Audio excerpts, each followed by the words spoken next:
मैं तुझे समझा रही हूं देवा, वाकू को छोड़ दे। नागिन, मुझे पहले से ही शक था कि कुछ तो तेरे अंदर अजीब है, पर मुझे यकीन नहीं हुआ कि मेरी किस्मत इतनी अच्छी होगी। तुझे क्या लगता है कि मैं तुझे और इस नाग को छोड़ दूंगा?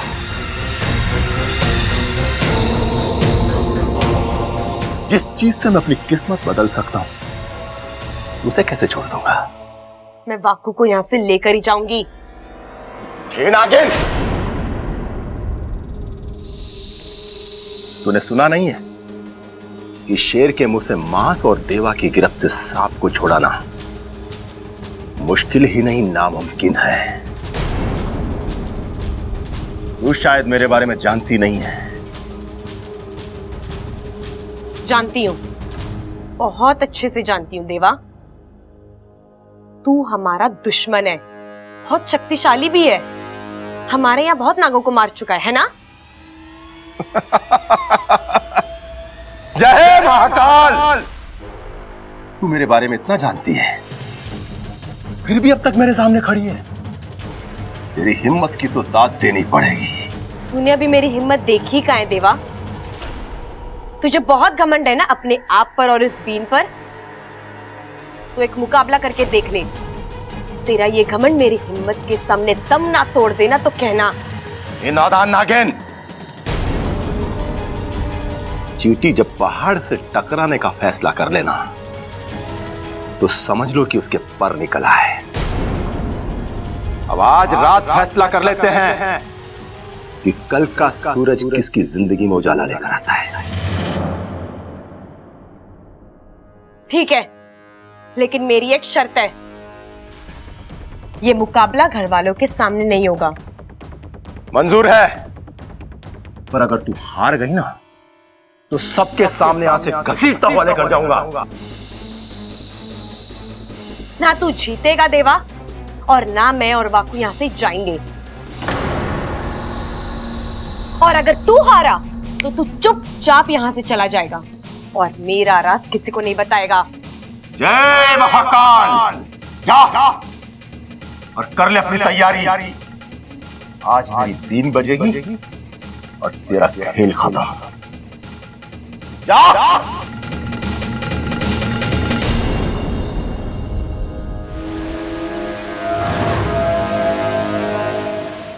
चलो जल्दी चलो, हमारी सपोली को हमारी जरूरत है। ठहरो शेषु, हम तुम्हारे भावनाओं की कदर करते हैं, पर ऐसे में देवा के सामने हम नागिस्तान के किसी भी नाग या नागिन की जान को खतरे में नहीं डाल सकते। पर मुखिया जी, इच्छा हमारी सपोली है और उसे इस वक्त हमारी बहुत जरूरत है। हमें जाने दीजिए। इंसान भी अपने बच्चों को सरहदों पर भेजते हैं, लेकिन युद्ध होते देख वो खुद अपने बच्चों की मदद के लिए नहीं चल पड़ते, क्योंकि उन्हें अपने बच्चों पर विश्वास होता है कि उनके बच्चे दुश्मन को मात देकर उनके देश की रक्षा करेंगे। आपको भी इच्छा में वही विश्वास करना है और नागोमी देव से दुआ करनी है कि इच्छा भी नागिस्तान के इस दुश्मन को हराए और नागिस्तान में खुशियों की फुंकार गूंजे। हे नागोमी देव, इच्छा को उस खूंखार सपेरे की बीन से लड़ने की शक्ति देना।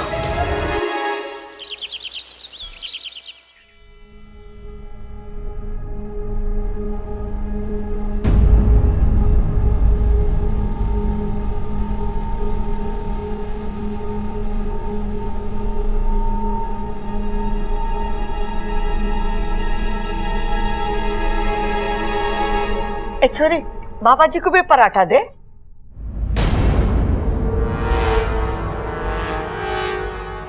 बस। अरे बाबा जी, अभी बस कहां से मिलेगी? शाम की करवा देंगे, अभी ये पराठा खाओ। तुझे अकल कब आएगी सबल?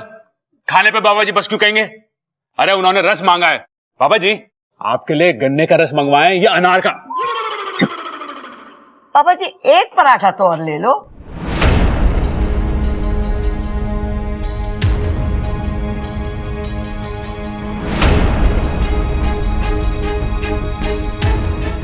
अरे बाबा जी, जल्दी से खा लो, ठंडा हो जाएगा, खाओ।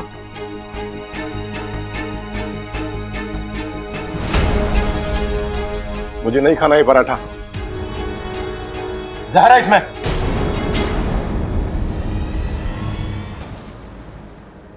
हे नागोमी देव, कहीं ये पाखंडी मेरा सच सबको बता तो नहीं देगा?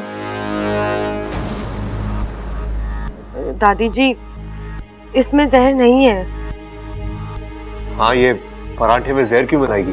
बाबा जी, इसमें जहर नहीं, घी लगा है, देसी घी। अरे बेटा, मेरा मतलब है कि ज्यादा घी शरीर के लिए जहर के बराबर ही होता है। अरे ना ना बाबा जी, घी तो सेहत के लिए बहुत बढ़िया हुआ है। मैंने अपनी बॉडी ऐसे थोड़े बना ली, घी पी पी के बनाई है। बेटा, वो तो दिख रहा है, पर ज्यादा घी मेरे लिए अच्छा नहीं है, आपके लिए अच्छा है, क्योंकि आपका काम पहलवानी का है। नहीं पापा जी, बागबानी तो मैं और सबल करते हैं, पिताजी को तो हम हाथ भी ना लगाने देते खेतों में। अरे भाई, बाबा जी बागवानी की बात ना कर रहे, पहलवानी की कर रहे हैं। वैसे बाबा जी, आपको कोई भी प्रॉब्लम हो आप हमें बताना, हम अपने खेत में जाके आराम से उसे सुलझा लेंगे। अच्छा, वो कैसे? क्योंकि हमारे खेतों में हल है। मजाक कर रहा था। जय महाकाल। कौशल्या जी, मेरा पेट भर गया है, मुझे आपसे कुछ जरूरी बात करनी है। अरे बाबा जी, मुझे भी आपसे बहुत जरूरी बात करनी थी। अब वो हमारे पड़ोसी है ना, रामविलास जी। ना माँ, राम निवास जी। राम निवास जी और उनकी पत्नी काजल जी, उनके घर में जागरण है, हम लोग सब वहां जा रहे, आप भी हमारे साथ चलिए। कौशल्या जी, मैं भी आपसे यही कहने वाला था, आज जीवदानी मुहूर्त है, सारे बिगड़े काम बनेंगे।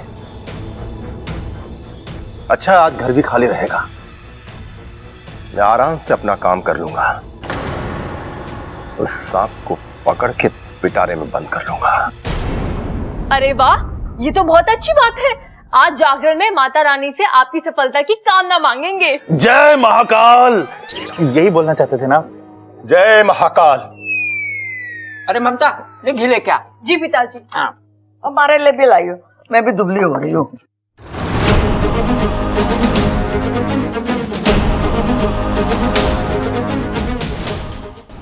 हे नागोमी देव, मेरी सपोली उस दुष्ट सपेरे का सामना कैसे कर पाएगी?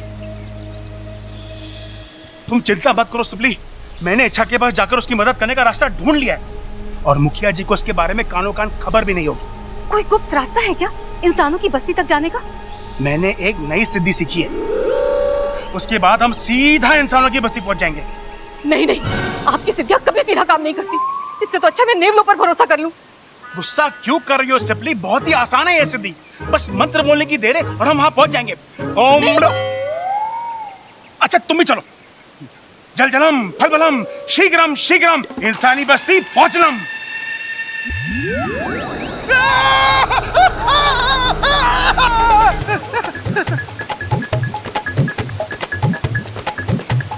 अरे तुम लोग यहाँ क्या कर रहे हो? जी वो मैं वो ये वो क्या लगा रखा है? नहीं, तुम दोनों इच्छा के पास इंसानी बस्ती में तो नहीं जा रहे थे? मुखिया जी, वो सिपली थोड़ी परेशान हो रही थी, तो सोचा कि इच्छा की थोड़ी मदद। शेषु, मेरे मना करने के बाद भी तुमने ऐसा कदम क्यों उठाया? देवा कोई मामूली सपेरा नहीं है। पिताजी बिल्कुल ठीक कह रहे हैं, देवा से लड़ना कोई मामूली बात नहीं है।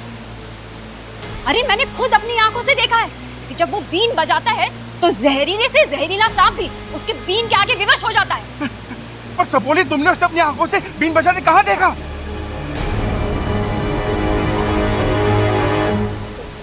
वो मेरा मतलब है, मैंने देखा नहीं है, मैंने सुना है, बहुत सारे सांपों से ना उसके किस्से सुने हैं मैंने।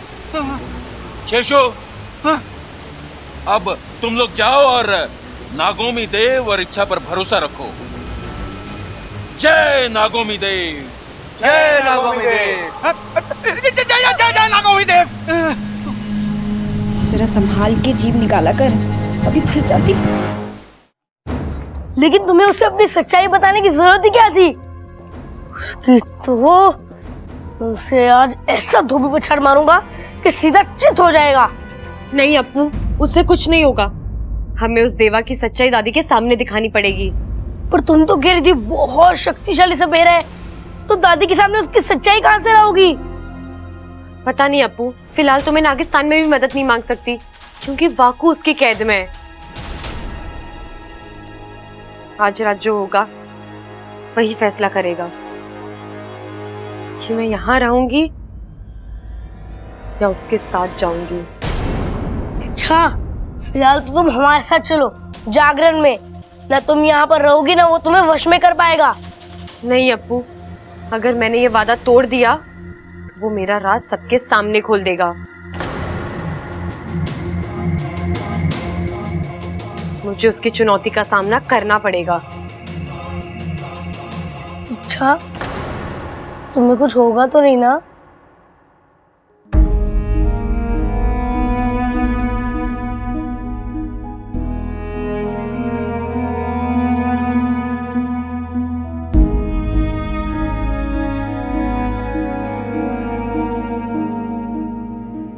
तू अपना ख्याल रखना अप्पू, ज्यादा किसी को परेशान मत करना और वादा करो कि तू मुझे कभी नहीं भूलेगा। अच्छा, ये मुकाबला जरूरी है। पाकू को भी तो बचाना है। अच्छा, पर अभी कहाँ जा रही हो तुम? तेरे अलावा इस घर में मेरी एक और प्यारी चीज है, उसे जरा देखा हूं।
जी मिस्टर बाटल, अरे आपका काम हो जाएगा 100%।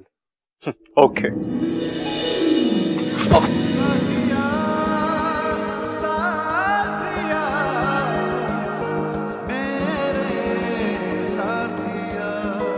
तुम कभी देख के चलो। नहीं, आज मत डांटो, आज मुझे कुछ कहने दो।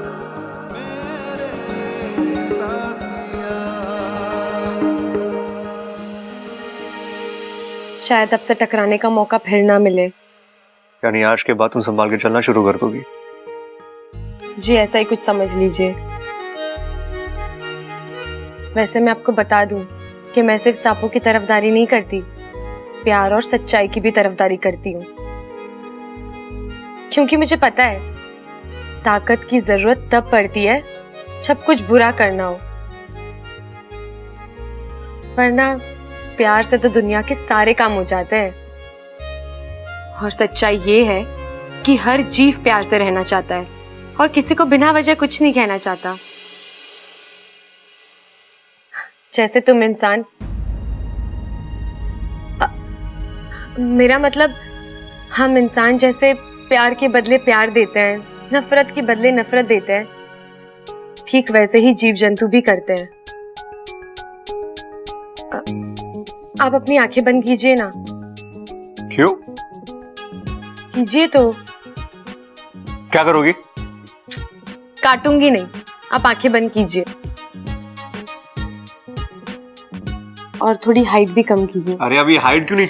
क्या है ये? आप सवाल बहुत करते हैं। क्या है? करिए ना। ठीक है।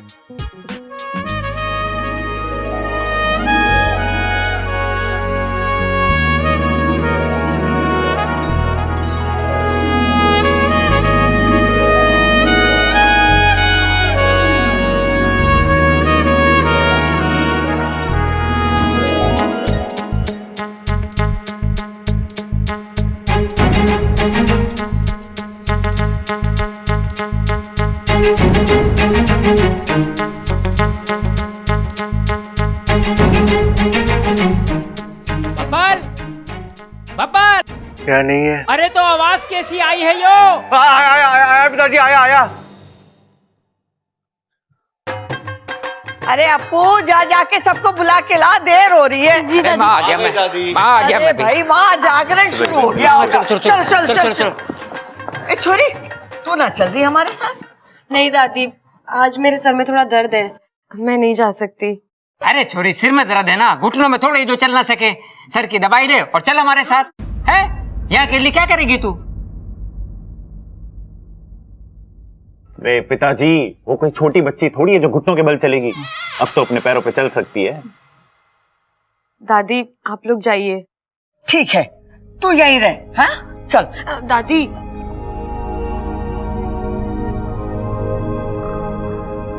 मुझसे कभी कोई गलती हुई हो तो मुझे माफ करना। घर साफ करने की जरूरत ना है, सुबह हो जाएगा, तू आराम कर ले। अरे भाई, वो माफ करने को कह रही है, लेकिन अब ये लड़की दिमाग पे जोर डलवाएगी। पहले ये सोचना पड़ेगा कि ये माफी मांग क्यों रही है। मैं आप सबसे इसलिए माफी मांग रही हूँ कि अगर मैंने अनजाने में कभी किसी का दिल दुखाया हो तो मुझे माफ करना। अरे तुम तो बिना याददाश्त के भी सबके बारे में इतना सोचती हो, तुम तो कोई गलत काम कर ही नहीं सकती हो।